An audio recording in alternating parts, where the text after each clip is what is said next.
Ya, Assalamualaikum warahmatullahi wabarakatuh. Bismillah, alhamdulillah, wassalatu wassalamu ala rasulillah wa ala alihi wa sahbihi wa man walah, amma ba'du.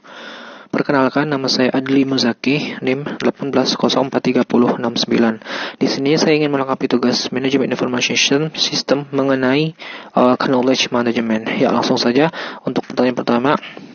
Explain why it's important to capture and manage knowledge. Jika capture and manage knowledge, di sini kita bisa lihat bahwasannya uh, knowledge management pada dasarnya itu memiliki fungsi untuk pendekatan yang terencana, pendekatan yang sudah direncanakan gitu, dan juga sistematis untuk menjamin penerapan pengetahuan organisasi yang lebih baik lagi, sekaligus meningkatkan gagasan, inovasi, pemikiran, kompetensi, dan keahlian. Dengan begitu gitu organisasi itu bisa berjalan lebih tersusun, terstruktur, efektif, dan efisien. Adapun untuk manfaat lainnya mengenai knowledge management, yang pertama itu adalah menciptakan gitu pengambilan keputusan yang lebih tepat. Nah, sebagaimana diketahui kalau misalkan dari acuan menciptakan pengambilan keputusan yang lebih tepat ini, kita lihat bahwasannya setiap keputusan itu memang akan hadir, akan ada, akan muncul gitu dengan dasar pemikiran yang tentunya sudah matang gitu. Karena pada dasarnya itu tuh diputuskan berdasarkan berbagai pertimbangan penting, berdasarkan pengalaman serta informasi yang ditinjau dari beragam aspek penting tentunya. Sebagai contoh, knowledge sharing misalnya yang senantiasa itu mempelajari dinamika pasar dan sekaligus tontonan yang dibutuhkan konsumen. Yang kedua itu adalah meningkatkan layanan pada pelanggan. Di sini kita bisa lihat bahwasannya jika kita ingin memberikan pelayanan yang terbaik kepada pelanggan, itu yang pasti kita nggak hanya mengutamakan tanggung jawab saja kepada customer service ataupun tenaga pemasaran saja, tapi kita juga harus mengerjakan gitu tugas secara bersama-sama, baik itu dari setiap bagian organisasi.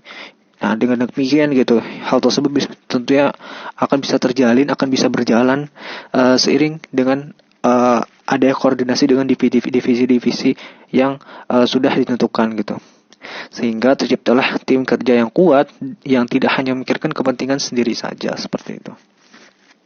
Selanjutnya itu meningkatkan efisiensi pada proses dan cara kerja.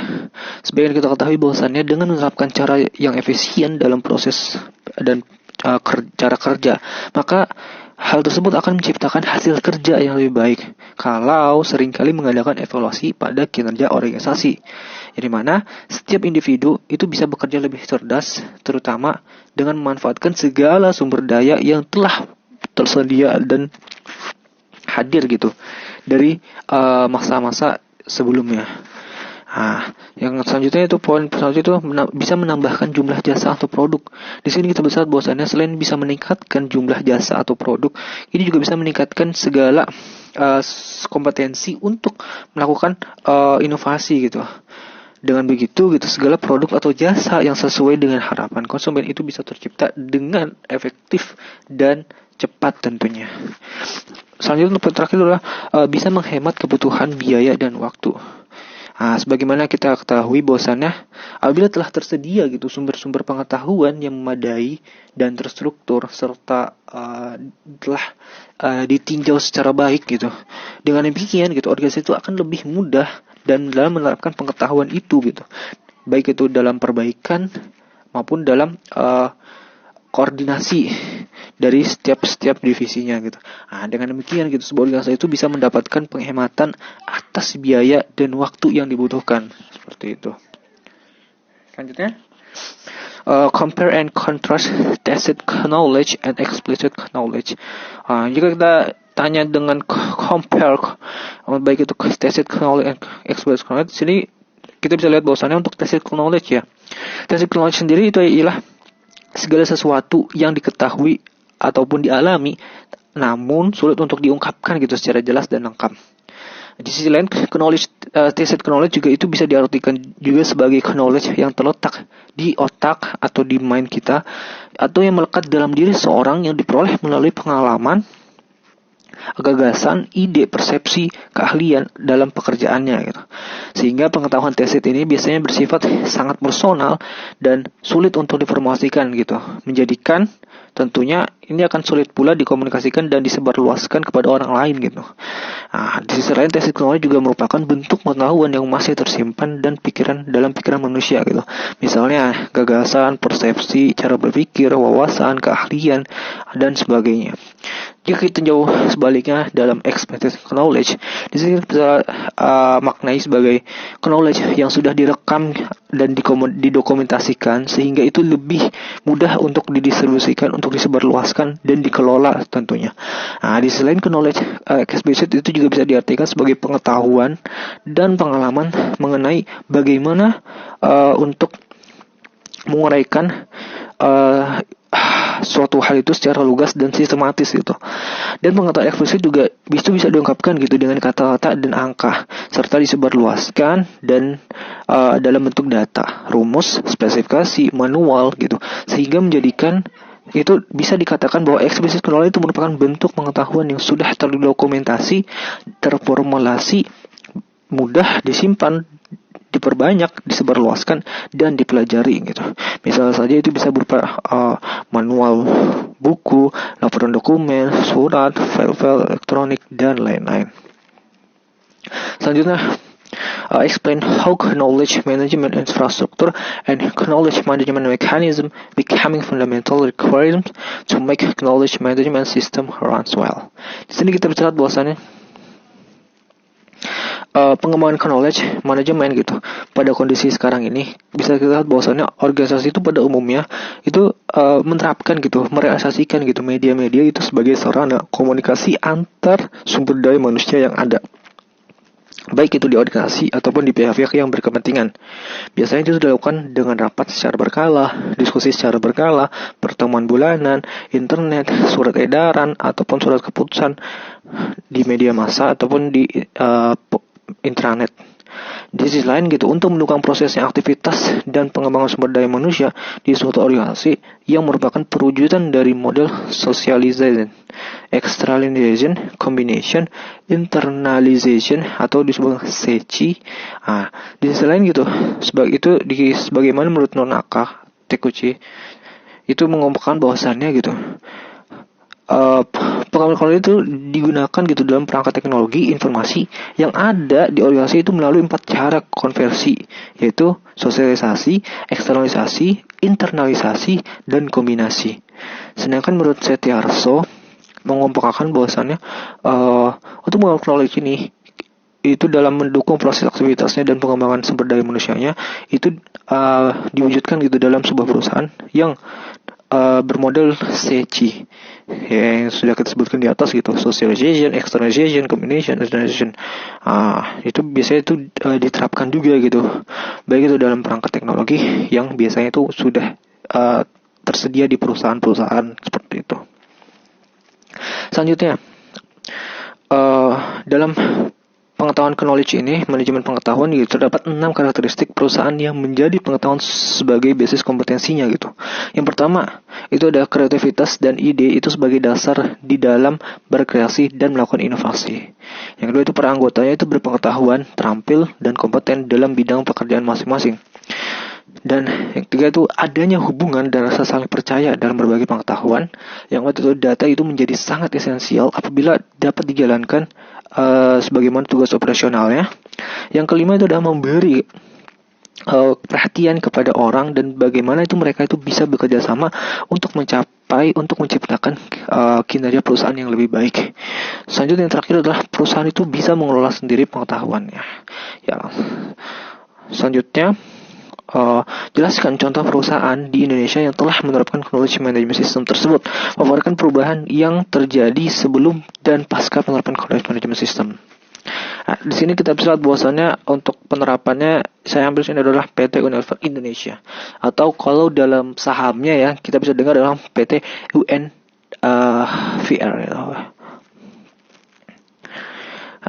UNLVR gitu kan. Di sini kita lihat bahwasannya untuk Unilever sendiri merupakan salah satu entitas, salah satu perusahaan gitu yang berada di Indonesia dan berhasil dalam menerapkan knowledge management. Di sini kita harus tahu dulu bahwasannya untuk misi dari Universitas Indonesia sendiri itu ialah untuk meningkatkan kualitas hidup.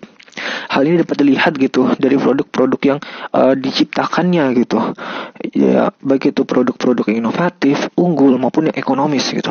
Dan selama ini tujuan dari Universitas Indonesia itu tetap sama. Dari tahun-tahun itu kami bekerja untuk menciptakan masa depan yang lebih baik setiap hari dan membuat pelanggan itu merasa nyaman, customer itu merasa nyaman gitu, dan berpenampilan baik dan lebih menikmati kehidupan lewat brand dan jasa yang kami berikan dan bisa bermanfaat bagi customer, bagi konsumen tentunya. Nah, bagi Unilever sendiri, SDM itu ialah dijadikan sebagai pusat gitu atau sarana untuk menunjang aktivitas perusahaan di mana itu mereka bisa memberikan prioritasnya kepada mereka dalam mengembangkan sisi profesionalismenya, keseimbangan kehidupan, dan kemampuan mereka untuk berkontribusi pada perusahaan. Nah, UNVR sendiri gitu di Indonesia itu memiliki lebih dari 6.000 karyawan yang tersebar di seluruh divisi nutrisi tentunya. Penerapan untuk knowledge management di PT Unilever Indonesia, di sini kita bisa lihat bahwasannya pertama itu bisa mengkomunikasikan pemasaran yang bersifat one voice.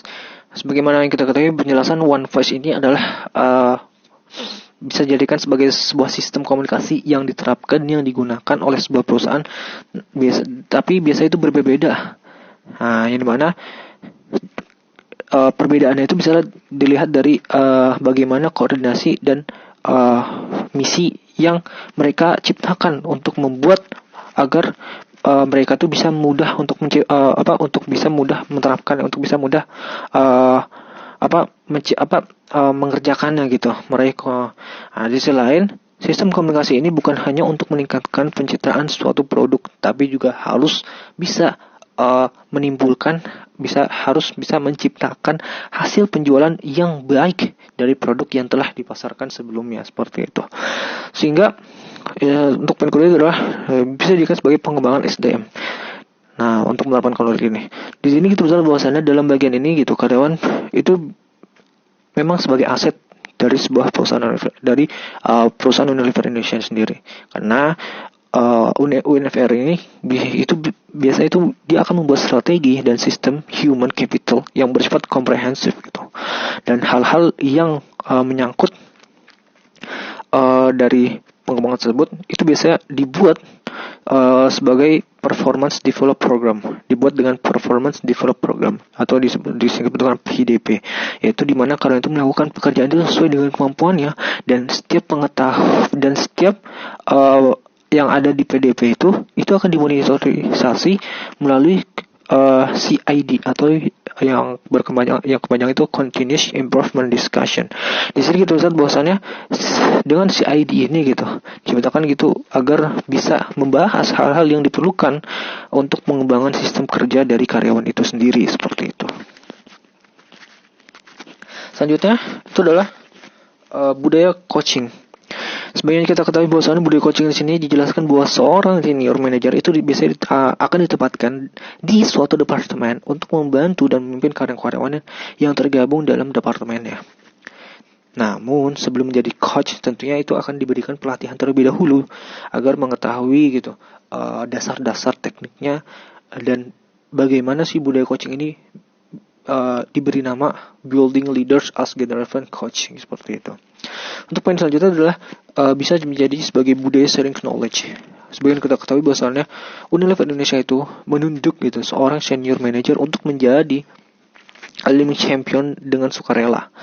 Jadi dengan kesediaannya gitu untuk membagi pengalaman dan pengetahuan mereka di dalam ahlinya masing-masing, sebagai sharing and caring gitu. Dan hal-hal yang dilakukan oleh Unilever Indonesia yang antara lain itu bisa dengan membuat suatu achievement gitu,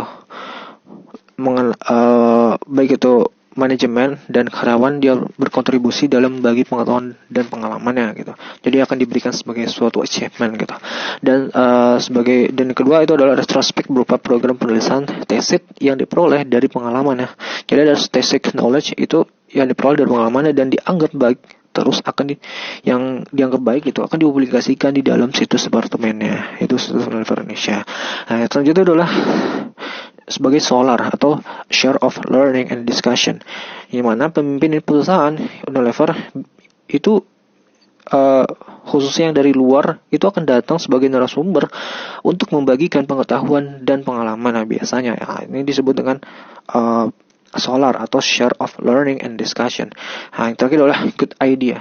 Ini merupakan inisiatif yang memfasilitasi karyawan untuk menyampaikan suatu ide sederhana yang dapat menguntungkan perusahaan dari berbagai sisinya gitu. Jadi ide-ide yang kreatif, ide-ide yang inisiatif itu akan difasilitasi gitu untuk karyawan itu sendiri.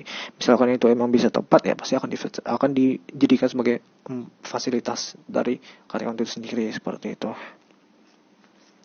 Selanjutnya untuk penerapan knowledge di Unilever Indonesia, untuk sudahnya itu bisa dilakukan strategi teknologi informasi PT Unilever Indonesia, sebagaimana PT Unilever Indonesia ini gitu menjalankan sistem EMC atau Integrated Marketing Communication, yang dimana bisa diartikan sebagai strategi yang menjelaskan bahwa perusahaan itu akan menggabungkan semua sarana komunikasi untuk menyampaikan pesannya dengan jelas, serta juga sebagai cara agar bisa lebih dekat dengan customer, yang tidak lain agar customer itu juga bisa lebih tahu lebih banyak mengenai produk-produk yang tersedia yang sudah diproduksi oleh perusahaan itu sendiri gitu. Yang sudahnya juga bisa lihat bahwasannya sebagai fasilitas untuk knowledge sharing. Sebagian kita tahu bahwasannya fasilitas yang digunakan oleh Unilever Indonesia itu adalah yang pertama learning center di Mega Bendung Puncak, bisa berupa e-learning. Yang kedua adalah knowledge club online dan online library, itu bisa berupa perpustakaan online untuk fasilitasnya. Yang tiga itulah fasilitas intranet yang berisi seluruh informasi perusahaan, terutama khususnya yang berhubungan dengan kinerja perusahaan. Selanjutnya, untuk tujuannya sendiri ya, untuk penerapan knowledge management, tujuan penerapan knowledge di Unilever atau UNVR itu adalah sebagai bentuk implementasi knowledge manajemen bagi suatu perusahaan gitu, yang dimana itu tuh akan sangat diperlukan karena itu akan memberikan suatu dampak positif dalam proses bisnisnya, baik itu secara langsung maupun tidak langsung, seperti itu. Ya, untuk next question, how is knowledge management related to Sargent and Lundy business model? Di sini kita lihat bahwasannya baik itu Sargent and Lundy ini dikenal karena pengetahuan industrinya gitu, sebagaimana keahlian teknik maupun pekerjaan yang berkualitas tinggi. Ini yang menyertai Sargent and Lundy gitu. Nah, di sisi lain kita bisa lihat bahwasannya ketahui sekitar 87% dari 2.500 karyawannya yang adalah insinyur dan desainer, yang dimana di perusahaan itu sendiri itu menjadi sebuah kebanggaan gitu dengan tingginya pengetahuan para ahli serta karyawan dan kesetiaan mereka kepada perusahaannya gitu. Dan rata-rata karyawan yang tinggal bersama perusahaan selama 15 tahun atau lebih itu biasanya Sargent and Lundy itu akan mencoba memanfaatkan staffnya gitu secara silang atau kayak di change gitu dalam berbagai jenis pekerjaannya, karena sudah dipercaya gitu mereka tuh merupakan orang-orang yang terbaik yang bisa masuk ke dalam perusahaan itu dan bisa bekerja di dalamnya, dan dipastikan bahwa karyawan yang memiliki keterampilan, alat dan sumber daya yang mereka yang butuhkan itu akan difasilitasi gitu agar tercapainya gitu keunggulan dari karir-karir yang mereka geluti selama ini, seperti itu. Untuk pertanyaan selanjutnya, identify the knowledge management problem faced by Sargent and Lundy. What management organization and technology factors contribute to this problem? Sebagaimana kita ketahui bahwasanya manajemen baik itu Sargent and Lundy itu mengetahui bahwa sekitar setengah dari karyawan perusahaan yang paling berpengalaman itu termasuk insinyur, desainer dan pakar daya itu akan yang memenuhi syarat itu akan memenuhi syarat gitu untuk pensiun pada tahun 2015. Jadi dia akan bisa terpenuhi pensiunannya itu tahun 2015 gitu. Khususnya ketika mereka meninggalkan perusahaan, mereka itu akan mengambil pengetahuan bisnis kritis dengan sebagaimana organisasi ini gitu yang mengajarkannya gitu. Di sisi lain, meskipun insinyur itu memiliki akses ke database pengetahuan tentang proses dan prosedur yang telah didokumentasi oleh perusahaan itu sendiri, pengetahuan baik itu taktik para ahli itu biasanya akan lebih sulit diungkapkan atau ditemukan, ditangkap gitu. Mengapa gitu? Karena perusahaan itu menyewa sekelompok besar rekrutan baru dengan sangat cepat untuk menggantikan para pensiunannya. Jadi jika memang sudah ditetapkan, oh ini akan pensiun 2012, maka dengan segera mungkin perusahaan itu akan memikirkan taktik, akan memikirkan ide, akan memikirkan cara gitu. Bagaimana sih dia bisa merekrutkan karyawan baru itu dengan secara segera mungkin gitu. Oleh karena itu gitu, perusahaan itu perlu menemukan sarana untuk mentransfer keahlian karyawan yang berpengalaman, termasuk pengetahuan taktik mereka kepada rekrutan baru, khususnya dimanapun mereka berada. Dan teknologi maupun pelatihan perusahaan, baik itu fasilitas pembelajaran, itu perlu dipusatkan gitu dan dirombak guna membuat keberlangsungannya itu dalam pelatihannya itu lebih mudah bagi para ahli untuk berbagi pengalamannya gitu dan keterampilannya di industri serta pengetahuan taktik itu sendiri, seperti itu. Ya, selanjutnya, describe the solution selected for this problem. Was it effective? Why or why not? How much did it change the firm's operation and decision making? Sebagaimana kita ketahui bahwasannya gitu, perusahaan yang mengambil keputusan, yang memutuskan, yang memilih gitu untuk mengubah model pembelajarannya serta menerapkan platformnya itu platform manajemen bakat baru berdasarkan sistem manajemen pembelajaran SAP ya, yang mana SAP ini meninjau langsung itu dalam SAP Success Factors, yang dimana SAP Success Factors ini merupakan rangkaian perangkat lunak Human Capital Management. Jadi merupakan bagian dari perangkat lunak Human Capital Management atau yang disebut HCM, yang biasanya berbasis cloud seperti itu.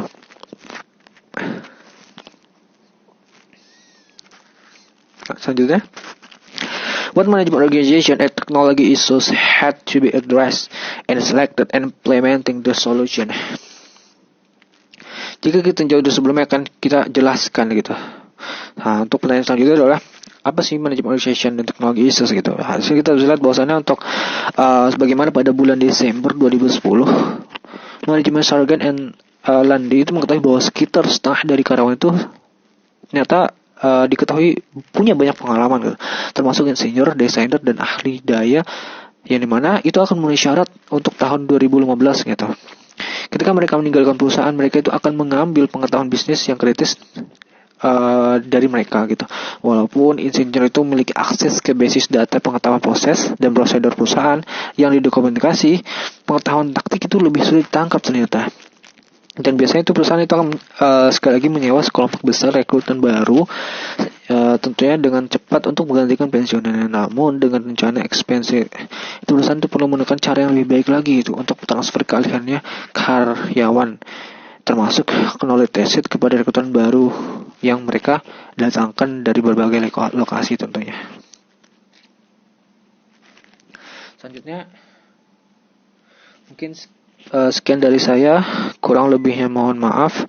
Wassalamualaikum warahmatullahi wabarakatuh. Stay healthy semuanya.